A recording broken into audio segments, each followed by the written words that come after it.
Good morning everyone. हम लोग आज देखेंगे 30 और 31 का द हिंदू। तो फर्स्ट न्यूज़ क्या है, टाइगर डेंसिटी को लेकर के है। टाइगर डेंसिटी, डेंसिटी का मतलब घनत्व, मतलब कितने टाइगर्स पाए जा रहे हैं।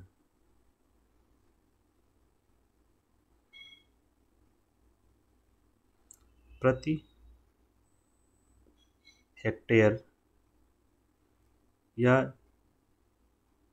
कोई क्षेत्रफल ले सकते हैं कि एक निश्चित क्षेत्रफल में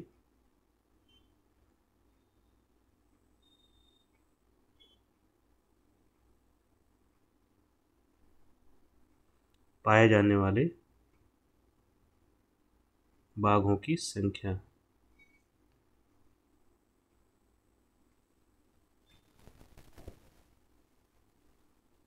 ये सेम वैसा ही जैसे कि हमारा जो जनसंख्या घनत्व होता है। जनसंख्या घनत्व कैसे निकालते हैं हम लोग? टोटल जनसंख्या कितनी है, total population upon the area,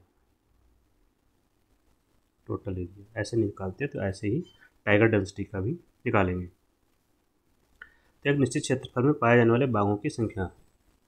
तो अभी ये रिलीज की गई रिपोर्ट स्पेसिफिक असम ने की है, तो उतना इम्पोर्टेंट हमारे लिए नहीं है, बट किस अवसर पर रिलीज की गई रिपोर्ट ये जरूरी है। तो वर्ल्ड टाइगर डे के अवसर पर रिलीज किया इन्होंने।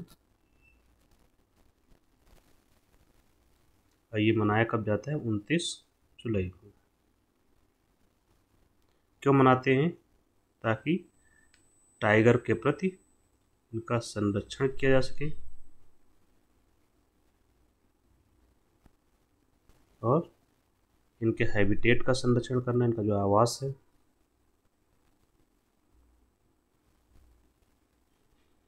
और लोगों को जागरूक करना, यही रीजन्स होते हैं जो दिवस मनाए जाते हैं।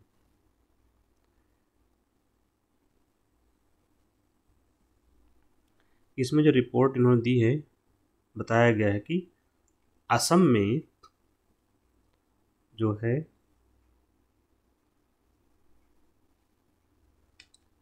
जो टाइगर डेंसिटी है,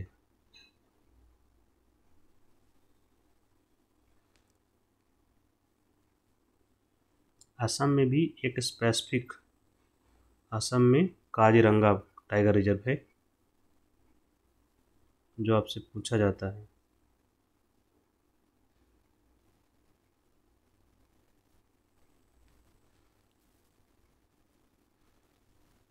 काजीरंगा टाइगर रिजर्व में यहीं पर लिख देते हैं।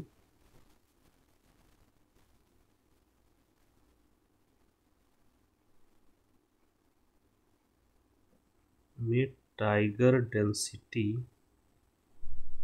या टाइगर घनत्व तीसरे नंबर पर है।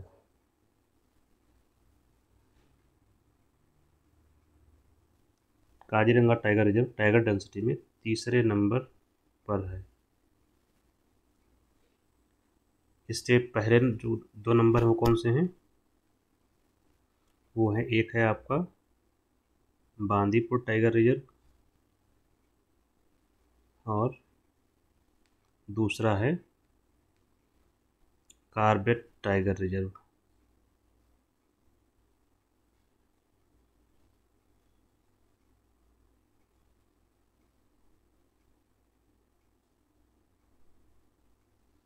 इनकी पोजीशन संख्या नहीं दी गई किस रैंक पर हैं, बट इनसे पहले ये हैं, फर्स्ट और सेकंड ये दोनों हैं।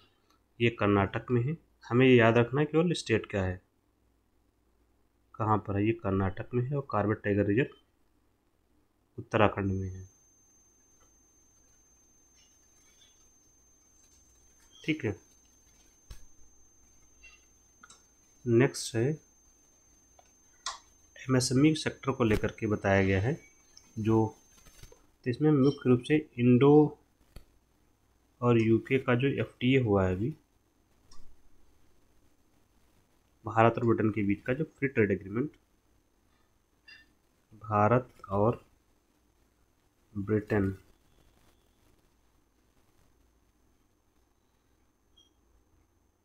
के बीच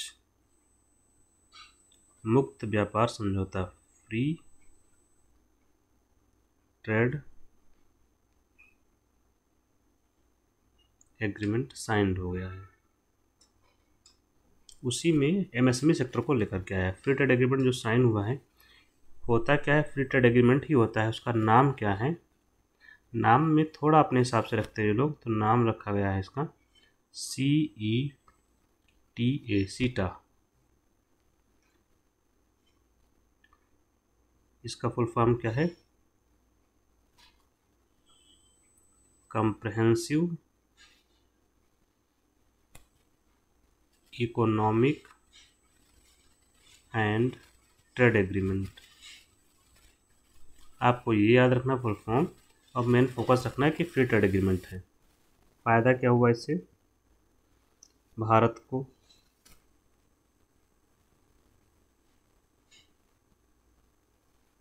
लाभ क्या होगा।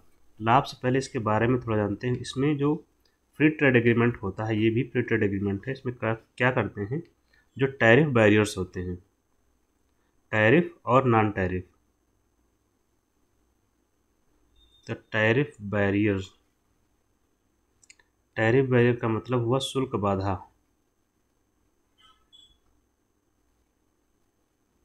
शुल्क बाधा उनको कम किया जाता है। शुल्क बाधाएं क्या होती हैं, वही जो टैक्सेस लगाते हैं, सीमा पर शुल्क जो लगता है वो टैक्स को या तो शून्य कर देते हैं या फिर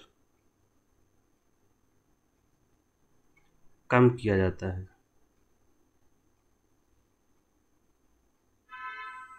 ठीक है, दोनों देश कम करेंगे। जैसे ये मान लीजिए कि ब्रिटेन है और ये है हमारा भारत, तो यहाँ से जब वस्तुएं जो अब आएंगी हमारे भारत में, तो यहाँ जो सीमा होती है यहाँ पर टैक्स लगाया जाता है। तो अब यहाँ पर टैक्स नहीं लगेगा, 0% रहेगा। तो इनकी वस्तुएं बिना टैक्स के अंदर आ जाएंगी। तो क्या होंगी इनकी वस्तुएं भारत में सस्ती होंगी। और जब कोई चीज़ सस्ती होगी तो होती है तो क्या होता है, वो अधिक प्रतिस्पर्धी हो जाती है। और जब अधिक प्रतिस्पर्धी हो जाती है तो क्या होता है, बाकी वस्तुओं की तुलना में ज़्यादा सेल होती है। क्यों, क्योंकि लोग भी तो खरीदेंगे जो सस्ता सामान होगा और अच्छा सामान होगा, ये इसको लाभ होगा। वैसे ही जब हमारी वस्तुएं यहाँ जाएंगी तो यहाँ पर टैक्स नहीं लगेगा, 0। तो हमारी वस्तुएं जब यहाँ जाएंगी तो हमारी वस्तुओं को क्या, बाज़ार मिलेगा। बाज़ार कहाँ का बाज़ार, बाज़ार का मतलब होता है वहाँ के लोग। तो बाज़ार मिलेगा ब्रिटेन का, और जब बाज़ार मिलेगा और हमारी वस्तुएं क्या होंगे, टैक्स नहीं लगेगा, वस्तु हमारी सस्ती होगी। और जब वस्तु सस्ती होती है तो फिर वही प्रतिस्पर्धी ज़्यादा होगी। अन्य देशों से वस्तु, मान लीजिए कि हमने यहाँ से एक कपड़ा बना के भेजा, मान लीजिए लहंगा बनाया गया, ठीक है, तो हमारा लहंगा पहुँच जाएगा अंदर मान लीजिए 5,000 रुपये में। बांग्लादेश से आया, वो अंदर पहुँचा 10,000 में, तो हमारा ज़्यादा बिकेगा क्योंकि सस्ता है और क्वालिटी भी अच्छी है। तो प्रतिस्पर्धी होगा तो बिक्री ज़्यादा होगी, और बिक्री ज़्यादा होगी तो लाभ किसको मिल जाएगा, लाभ तो हमको ही मिलेगा। ये इसका लाभ है, सारा क्रमिक रूप से लाभ होगा जब बिक्री बढ़ेगी। अब देखिए इसका प्रभाव भारत में कैसे कैसे होगा। जब बिक्री बढ़ेगी तो वस्तुओं का उत्पादन बढ़ेगा, कहाँ, देश में, हमारे देश में वस्तुओं का उत्पादन बढ़ेगा। और वस्तुओं के उत्पादन बढ़ने का मतलब होता है जीडीपी बढ़ना, और जीडीपी बढ़ने का मतलब होता है वस्तुएं निर्यात ज़्यादा होंगी, निर्यात वृद्धि। और जब निर्यात वृद्धि ज़्यादा होगी तो हमारे पास फॉरेक्स भी आएगा, पहली बात। दूसरा, हमारा जो व्यापार घाटा है, व्यापार घाटा या व्यापार खाता, बैलेंस ऑफ ट्रेड,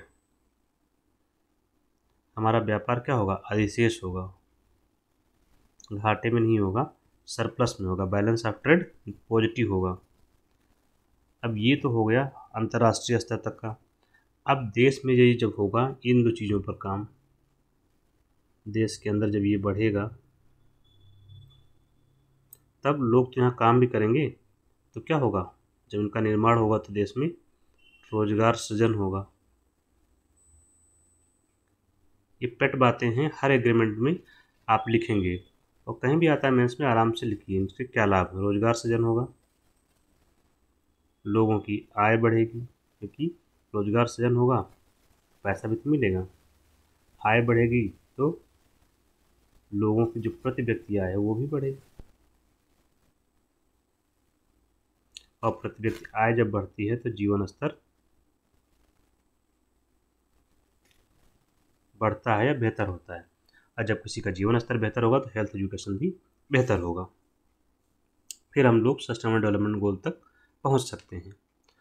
इसके अलावा अगर आप देखना चाहते हैं इसमें अर्थव्यवस्था है, तो हमारा जो टारगेट है विकसित देश बनने का, उसके लिए हमारा एग्रीमेंट बहुत ज़रूरी है।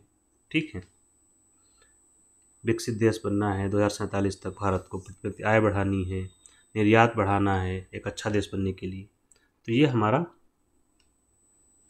इससे होने वाला लाभ है।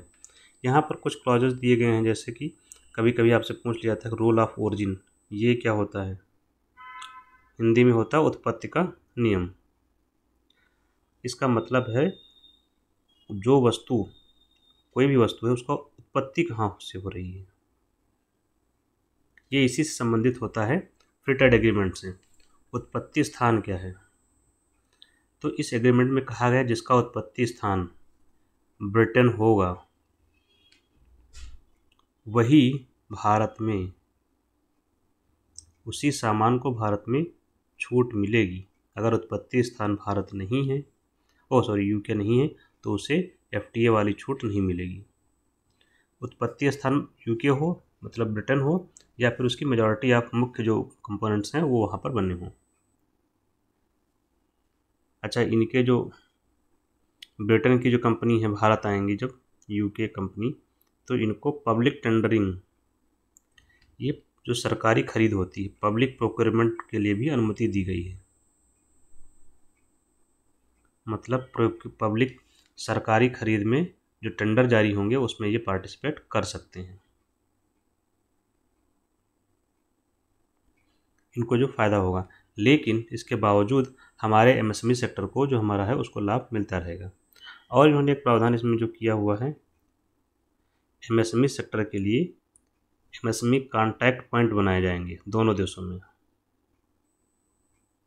कॉन्टैक्ट पॉइंट, संपर्क बिंदु, तो इसके माध्यम से एमएसएमई सेक्टर के जो लोग हैं उनको क्या होगा, रूल्स रेगुलेशंस की जानकारी, मतलब कानून नियम की जानकारी, बाज़ार के बारे में जानकारी आदि सब मिल पाएगी, तो इसको प्रमोट करेंगे। और एमएसएमई सेक्टर जो चूँकि जो एफटीए हुआ है ये एक लेबर इंटेंसिव पर फोकस है।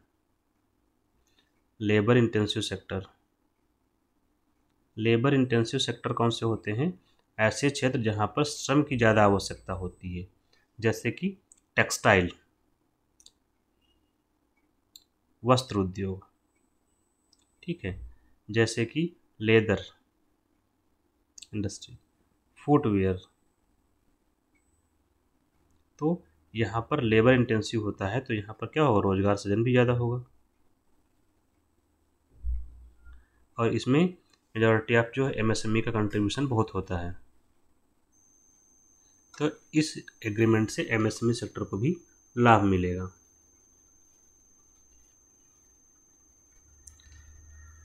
नेक्स्ट है एक मिसाइल है प्रलय।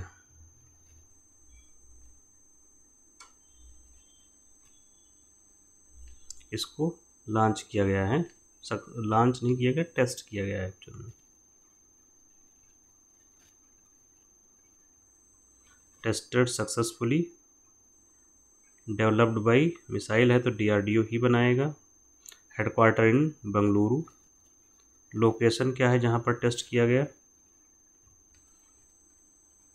चांदीपुर।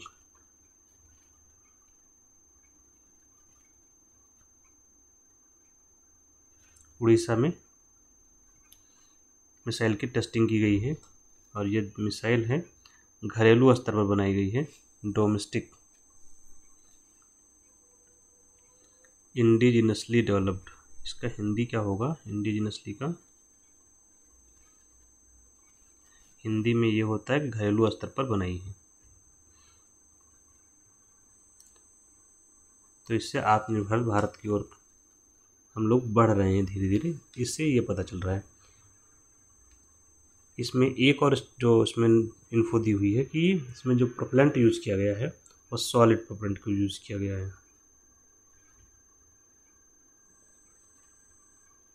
प्रोपेलेंट मीन्स होता है ईंधन।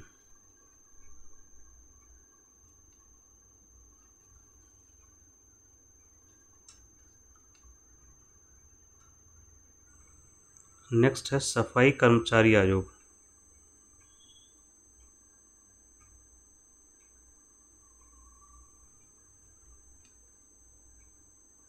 ये क्या है?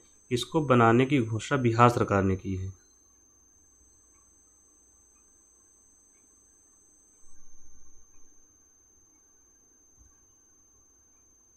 मतलब ये बिहार में बनेगा। तो सब कोई भी आयोग बनता है तो उसका एक अध्यक्ष होता है, या इसमें भी एक अध्यक्ष है प्लस एक उपाध्यक्ष होगा प्लस 5 सदस्य। और इनका काम जो सफाई कर्मचारी हैं उनके हितों की रक्षा करना, उनके सामाजिक आर्थिक स्थिति में सुधार करने के लिए सुझाव देना। पेट हैं वही चीज़ें याद रखनी है।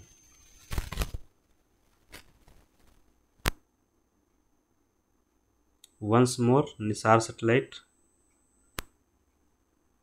आप लोग कंटिन्यू देख रहे हैं तो फिर से याद कर लेंगे इसको क्योंकि काफ़ी इम्पोर्टेंट है। अभी आज का जो न्यूज़ है कि सफलतापूर्वक इसका जो प्रक्षेपण है सफल,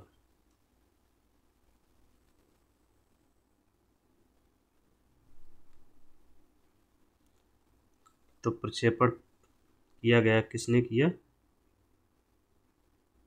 तो इसरो के द्वारा किया गया। इसरो क्या है? Indian Space Research Organisation. ISRO ने कहाँ से किया? कहाँ का मतलब वेन्यू या लोकेशन क्या है? वेन्यू है Satish Dhawan space centre. Satish Dhawan space centre.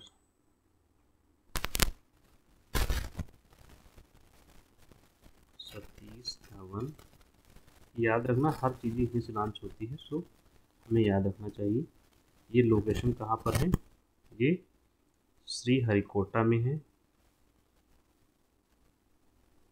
और श्रीहरिकोटा कहाँ है? आंध्र प्रदेश में है। तो ये हो गया इसके लॉन्चिंग के बारे में जानकारी। नेक्स्ट, इसको लॉन्च जो किया गया, लॉन्चिंग कौन से रॉकेट से की गई? रॉकेट या लॉन्चिंग व्हीकल क्या रहा, या प्रक्षेपण यान क्या रहा? लॉन्चिंग व्हीकल मतलब प्रक्षेपण यान। तो जिसका इस्तेमाल किया गया उसका नाम GSLV F-16 के द्वारा लॉन्च किया गया। 15-20 मिनट में ये अपनी कक्षा में स्थापित कर दिया गया।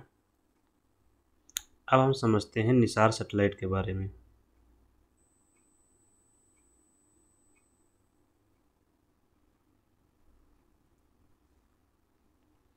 इसको स्थापित किया गया, कक्षा कौन सी है? SSPO, सन सिंक्रोनस पोलर ऑर्बिट।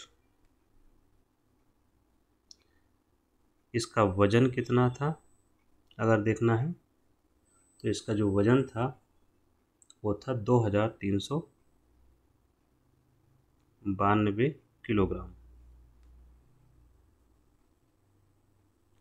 इसका जो अभी इसका जो निर्माण किया गया है वह संयुक्त रूप से किया गया है। संयुक्त रूप से किसका?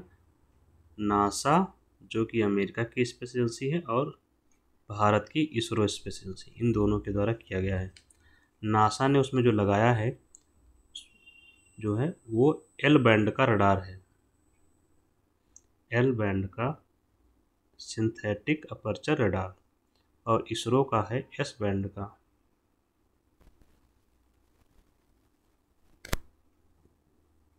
तो यह जो निसार सैटेलाइट है यह पहला डुअल बैंड का सैटेलाइट है।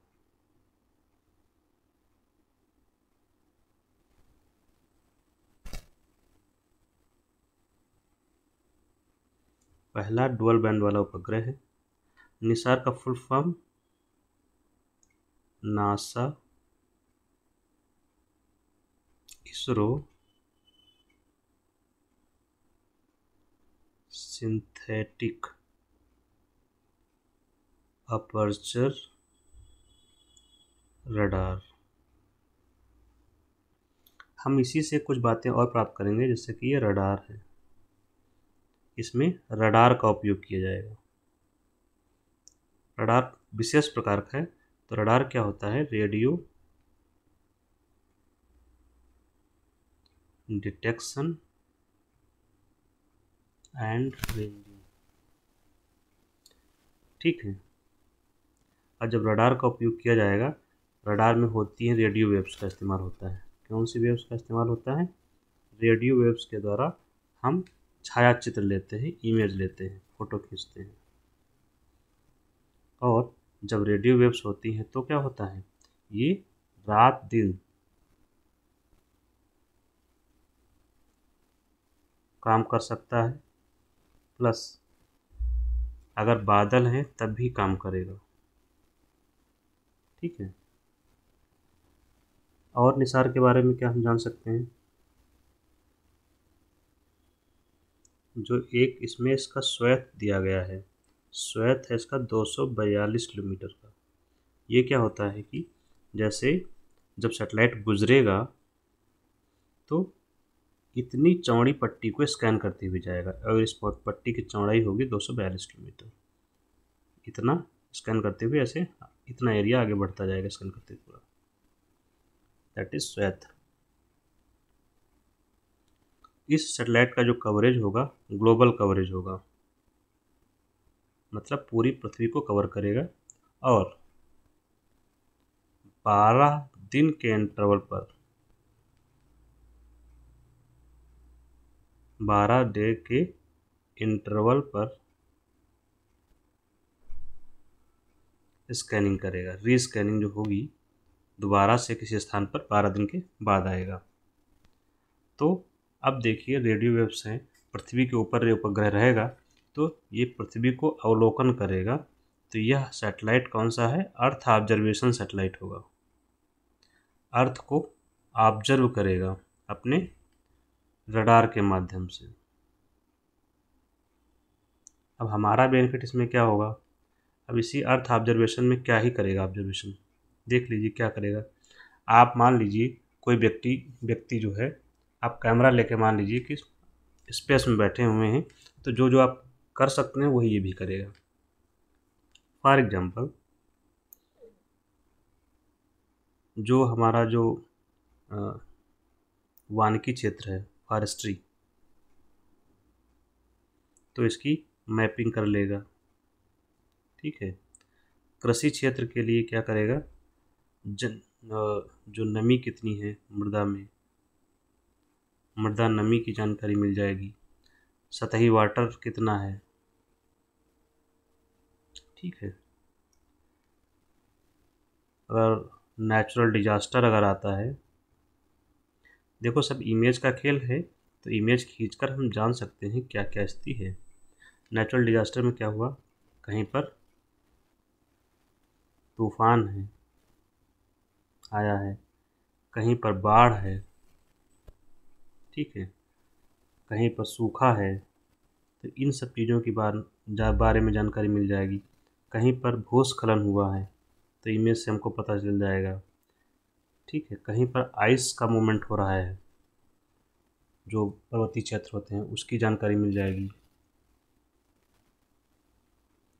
तो ये सारी बहुत सारी जानकारी हमें इससे मिलेंगी।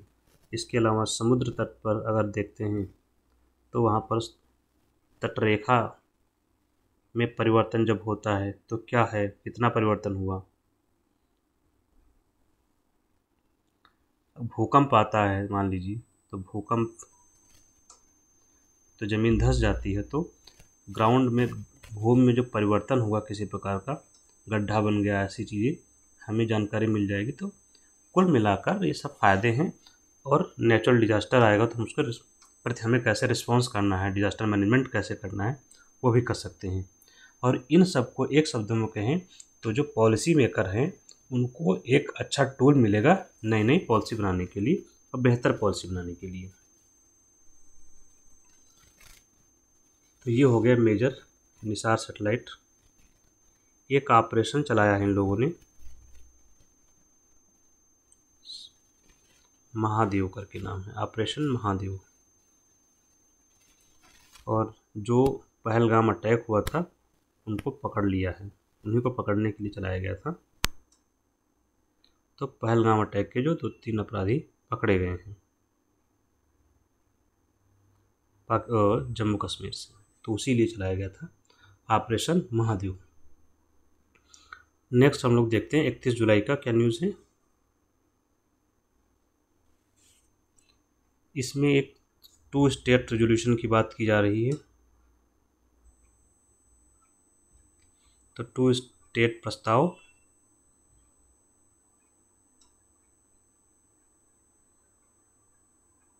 कल हम शायद चर्चा किए थे हम लोगों ने। 2 स्टेट मतलब द्विराष्ट्र सिद्धांत, द्विराज्य सिद्धांत हिंदी में।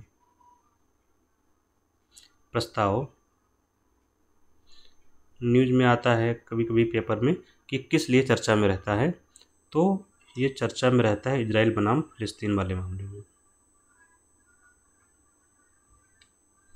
इजराइल वर्सेस फिलिस्तीन, यही 2 राज्य हैं, क्योंकि इजराइल मान्यता नहीं देता फिलिस्तीन को। तो जो इनके बीच संघर्ष चल रहा है गाजा में, उसी को लेकर है कि इन दोनों को राज्य मान लिया जाए। विशेष रूप से तो इजराइल तो स्टेट है ही, इजराइल तो राज्य है, राज्य का मतलब यहाँ देश से है अंतर्राष्ट्रीय स्तर पर, और फिलिस्तीन को भी राज्य मान लिया जाए। यही इनके बीच जो संघर्ष चल रहा है उसका सलूशन है, और इस राष्ट्र प्रस्ताव को संयुक्त राष्ट्र संघ में लाने की बात हो रही है। तो 2 स्टेट जो थियरी है, इसके जो समर्थक हैं लगभग 140 से अधिक देश इसके समर्थक हैं, से अधिक। काउंटिंग हमें वंस अगेन नहीं याद रखनी है। और संयुक्त राष्ट्र संघ में मेंबर कितने हैं? 193। अभी हाल ही में फ्रांस ने कहा है हम इसको मान्यता देंगे 2 स्टेट थियरी को। तो ये प्रस्ताव वहाँ पर लाया जाएगा, कहाँ पर? संयुक्त राष्ट्र संघ में। बात यह है कि भारत ने कहा है कि जो है पेपर सलूशन की बात नहीं करना चाहिए हमें, मतलब पेपर पर सलूशन नहीं ढूंढना है, बल्कि हमें व्यवहारिक इसके सलूशन ढूंढना चाहिए। नेक्स्ट क्या है, जो मोस्पी है, Ministry of Statistics and Programme Implementation द्वारा नई सीरीज की घोषणा की गई है।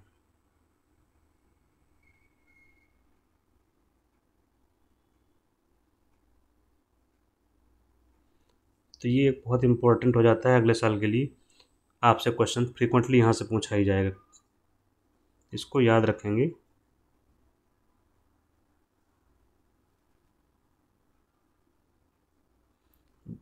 किस किस मामले में नई सीरीज जारी करेगा मोस्पी? जैसे कि जीडीपी और IIP, index of industrial production. तो इसकी जो नया बेस ईयर क्या होगा?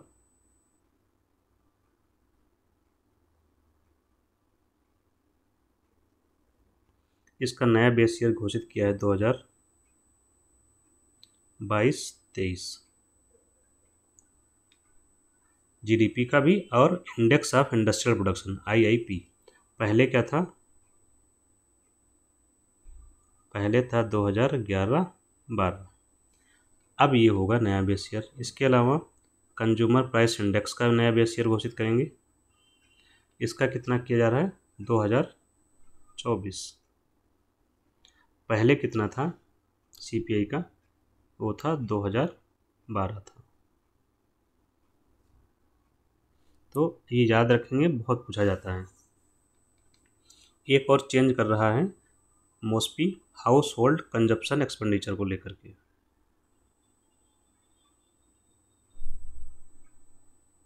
हाउस होल्ड कंज्यूमर एक्सपेंडिचर सर्वे जो ये करवाता है, पहले करवाता था 5 साल में, अब करवाएंगे 3 साल में।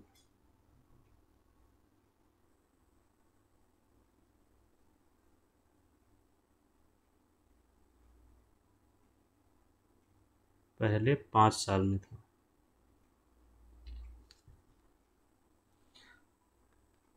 प्लस कुछ सर्वे में परिवर्तन और क्या करेगा, जो डेटा को लेकर के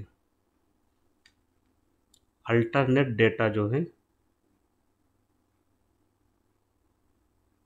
सोर्सेस, अल्टरनेट डेटा सोर्सेस से प्राप्त करेगा। अल्टरनेट डेटा सोर्सेस कौन से होंगे?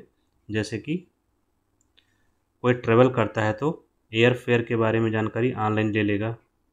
रेल फेयर है, रेलवे का जो ऑनलाइन प्लेटफॉर्म से। OTT हम लोग जो देखते हैं वहाँ से डेटा ले सकता है। प्लस जो फ्लिपकार्ट जो ई मार्केट प्लेस हैं, फ्लिपकार्ट है, अमेजन है, यहाँ से ले लेगा कि कितना कंजप्शन कौन कर रहा है, कौन इन द सेंस किस आय वर्ग में किया जा रहा है। तो इस पर भी विचार कर रहा है। नेक्स्ट है मणिपुर में राष्ट्रपति शासन का विस्तार किया गया है।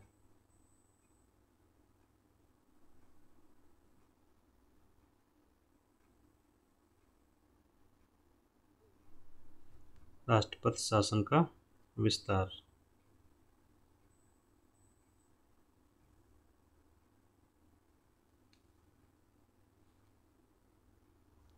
पहले तो आपको राष्ट्रपति शासन के बारे में थोड़ी जानकारी होनी चाहिए।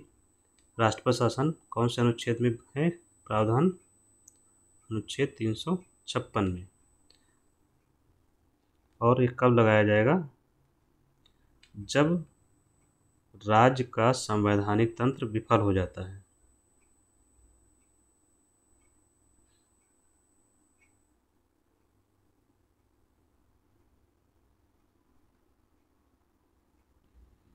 इसके तहत किसको पावर है? राष्ट्रपति घोषणा करता है।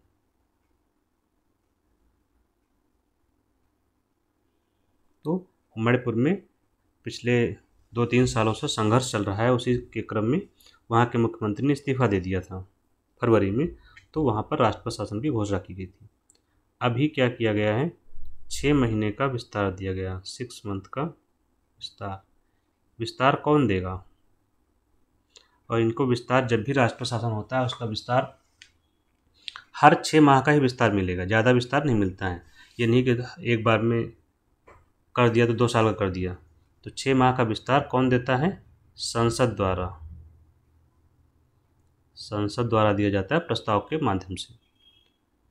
तो 6 महीने एक्सपायर होने वाला होगा, तो इसके बाद उससे पहले ही फिर प्रस्ताव लाया जाएगा और 6 महीने का विस्तार संसद के द्वारा दिया जाएगा। ये क्वेश्चन आपसे पूछा जाता है। तो मणिपुर में राष्ट्रपति शासन का विस्तार किया गया है। वहाँ पर घोषणा क्यों की गई थी? क्योंकि वहाँ पर इथनिक वायलेंस चल रहा था, नरजातीय संघर्ष। नरजातीय संघर्ष दो समुदायों के बीच में। दो समुदाय कौन से हैं? एक है मैती समुदाय जो घाटी में रहता है, और दूसरा है कुकी जो समुदाय जो पहाड़ी क्षेत्रों में रहता है। इन्हीं के बाद मध्य संघर्ष के वजह से ये राष्ट्रपति शासन की उद्घोषणा फरवरी में की गई थी, जिसको अब 6 माह का विस्तार दिया गया है। यहाँ पर आपके लिए इम्पोर्टेंट आर्टिकल अनुच्छेद 356 है, जिसके तहत राष्ट्रपति ऐसे घोषणा करते हैं। यहाँ एक बात भी याद रखेंगे, यहाँ की विधानसभा भंग नहीं की गई है। विधानसभा क्या है, सस्पेंडेड है, मतलब काम नहीं कर रही है बस केवल, लेकिन अभी अस्तित्व में है। विधानसभा अगर भंग करेंगे तो चुनाव होगी दोबारा से। नेक्स्ट है एक डीजीपी को लेकर के, डायरेक्टर जनरल ऑफ पुलिस।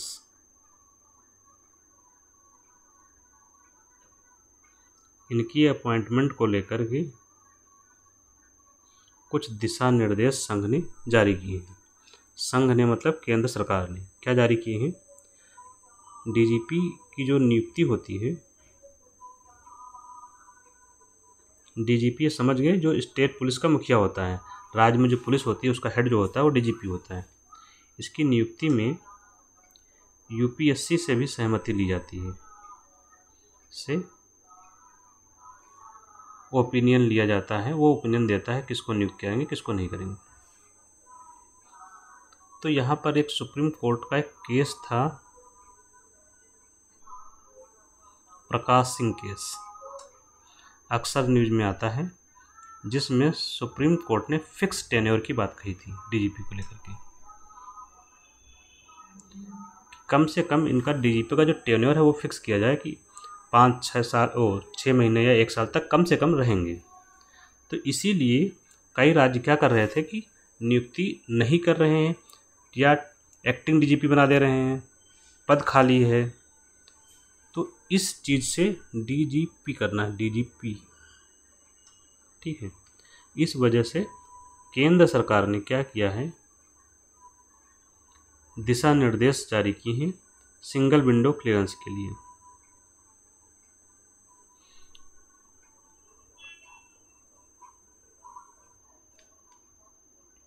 किसके लिए, सिंगल विंडो क्लियरेंस, मतलब पूरे जो राज्य हैं भारत के 34-35 राज्य, उनको एक ही जगह पर आकर अपना सबमिशन देना है कि भाई इनको हम नियुक्त करना चाहते हैं और इनका ये पीरियड होगा, और जिसको वो रिकमेंड करेंगे उसको कम से कम